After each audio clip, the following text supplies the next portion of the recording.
Alright, so this is my server. This is what I use for my data storage in what is left of my home data center that I'm planning on working on rebuilding. And that phone is still not level, oh well. And we're going to do a little bit of work on it here. So this currently has a i5 4570. Believe it's got 32 gigs of RAM, DVD drive, and two 20 terabyte Western Digital Golds that make up my storage array. Right now I have one of my 16 terabyte Exos drives in here because I ran a backup. So we're going to pull out the Exos drive. Oh no, this only has 16 gigs. Interesting. Wonder what happened to the other 16. Yeah, oh well. It does have a 10 gig ROG card in here, even though I don't have the 10 gig switch anymore, so you just run 1 gig on the LAN. So let's see, I hate when I do that. I actually screwed in both sides of the hard drive. Why do I do that? It just makes it more difficult when I need to pull them. You'd think I would know better than to do it somewhat correct, I think. Apparently not. Oh well, this cage should come out anyway. So I have looked at building a new one. This platform is 10 years old. It is more than fine for a server. However, this is also my primary movie ripping machine because my desktop currently has Linux Mint on it for now. It does okay, but there's some stuff that it just doesn't really do that well that will drive me back to Windows 10, at least until Microsoft quits supporting updates for it, and then we'll kind of go from there. And when I say that, what I mean is, like, if I try to copy a file to a flash drive, it will copy and it'll say it's copied, but the file's not on the flash drive. It's just random weird stuff. Plus, my video editing software doesn't run on it, and it's fine for ultra basic stuff, but I do enough that it just is kind of falling shorter than what I would like to. So this is going to be getting 2 upgrades. I'm going to be adding a Blu-ray drive. The drive that I have is on the 4K support list, so I don't know if I will need a firmware update. I assume probably, or a firmware rollback, I should say. But I assume I probably will, but we'll figure that out when we get there. And then I'm adding a trayless hard drive caddy for up front. That way, when I run backups, I can just pop the new drive in, back it up, and then, because I don't really like using a USB dock, I just have not super great results with them. Oh boy. So first thing I gotta do here is kinda, that's right. Oh, that might be a problem. I really want to change this power supply. Oh, let's see if I can get everything. Let's just see if I can get everything tucked in here. I'll be back.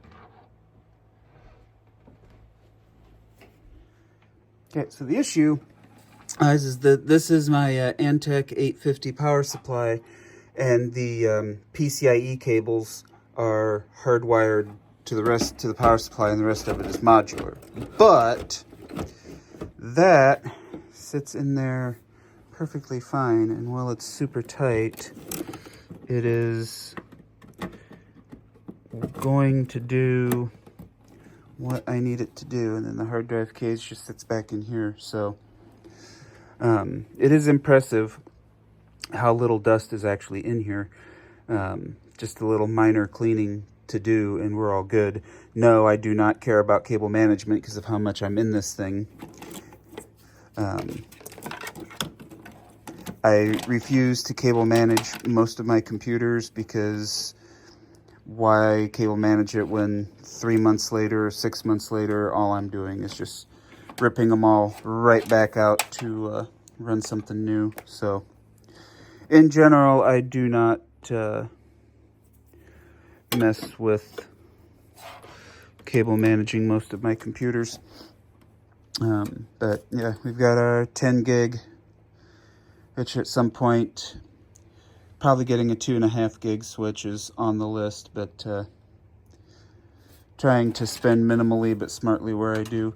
Most of what I am working on right now is collecting music and movies, as movies have actually started to dry up very quickly and have gotten very expensive on the secondhand market. So I'm trying to get what I want while I can, because the problem with eBay is you get a lot of fakes and it's extremely prevalent. So I'm trying to catch legit stuff while I can. All right, so let's get this hard drive cage in here and move on. All right, so I did manage to get everything tucked back in there. This will plug into the fans in the lid, and then we just gotta tuck this last bit in as we're closing it up, and we're good to go. So that just means the last thing to do is to boot it and hope we didn't screw anything up. This is a Z97 chipset board. The reason that I am using this particular board is because this actually has a very early M2 slot on it. And while it is just a SATA M2, that is the perfect way to boot my OS, which is just Windows 10 unactivated, and without burning a SATA port for my hard drives. This doubles as my Windows machine that I remote in from my Linux desktop to still do whatever Windows stuff I need to do that Linux doesn't do, but it's really too slow for that. It does fine with just serving files over the network, but it's slow to just like try to download or video edit or do any of that kind of stuff with it. So hopefully next year this will get a nice upgrade. I'd like to put a 5950X in it just for the hell of it, but now that I've seen problems with 4 sticks of DDR5 firsthand, I kind of want to go to an AM4 platform. For this, it would be way overkill anyway, but I kind of want to stick with AM4 just because I'm kind of having some issues with the... actually, I had issues with the other DDR5 build that I had, so yeah, I'm just kind of thinking at this point because it's anybody's guess, but we can get this wrapped up. All right, well, see, that's why you need a cameraman, so that was an interesting bit. Okay, so first off, the fans on top of the case are dead, but they're dead in the alive and making god-awful racket noise, so I need to order replacement fans for those. Then I got no video, so rebooted it, then it went into a boot loop, reseated the RAM, and then no video again. So I pulled the DVI cable for a VGA, and now we have video, which is good because I need to make sure that I can... Actually, just go ahead and reboot this. I need to make sure that I have hot swap turned on for that external.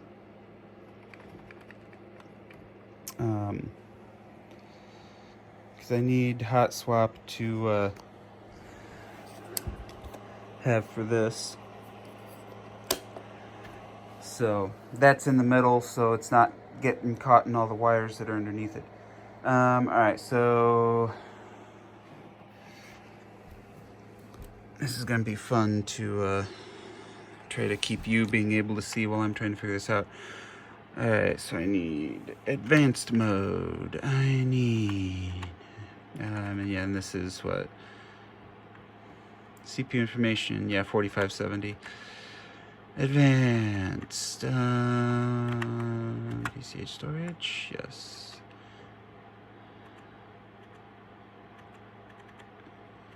Okay, yes. So I need to figure out which port number I'm on. Hang on. Alright, so looking at the manual, it ended up being the easiest way was to just cheat and put a drive in there, and that's the drive, and so we are set to hot swap. Cool. Okay. So I think that should be all of it, so I just need to save changes and reset. Hot swap enabled, done. Which means I can pop this out. That worked excellently. Awesome. This used to have a cover on it, and then the key broke off in it, and the cover was removed by somebody who shall remain nameless. All right, cool. So I'm going to do last checks on this, and then we'll get it back in the rack.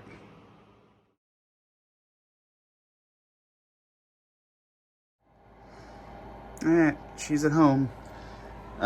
Before I shut it down, I did test the hot swap, and the drive immediately popped right up as exactly how I want it to, so we should be good. The hard drive LED says that we are most likely booted, so I'm going to go play around on the remote desktop for a little bit, and then we will wrap this up. But this looks like it went exactly how it should go, which is always kind of concerning, honestly. Alright, so after playing around, we're good. Everything works. It does what it's supposed to. Unfortunately, it is not... It's kind of complicated. So, it is one drive that you have to downgrade the firmware to read 4Ks. But it's new enough that it's an encrypted firmware, and it's not something that I can really downgrade safely or on my own. I don't know what it is, but like reading a large text guide like that, I just like get lost. It's like start to get a headache, and words just don't even become words, and I can't follow it at all. And then you scroll down to posts and people asking the same questions that I'm asking, and they're getting very angry responses. Read the guide. You didn't read, like, you can't read the guide. It's just completely whitewashes. And maybe one day I'll have find a doctor that actually gives a rat's behind and actually do something, but it's just, I don't try hard enough, apparently. So I think what I'm going to do is just leave it, and then when I rebuild the server, I'll just pick up a drive that's pre-flashed. That way I don't have to worry about bricking a drive, and it'll be, not that big a deal. So we're good where we're at. It's back up and running. We're back in business. Everything that I wanted to do to it works, and I'm happy. So I don't really want to think the 4570's got enough horsepower to mess with 4Ks anyway, so I'm not super worried about it. So I get the money to throw a 5950X in there, and then we can start messing with that stuff. So cool. That's all I got this time. So thanks for hanging out, and we'll catch you next time.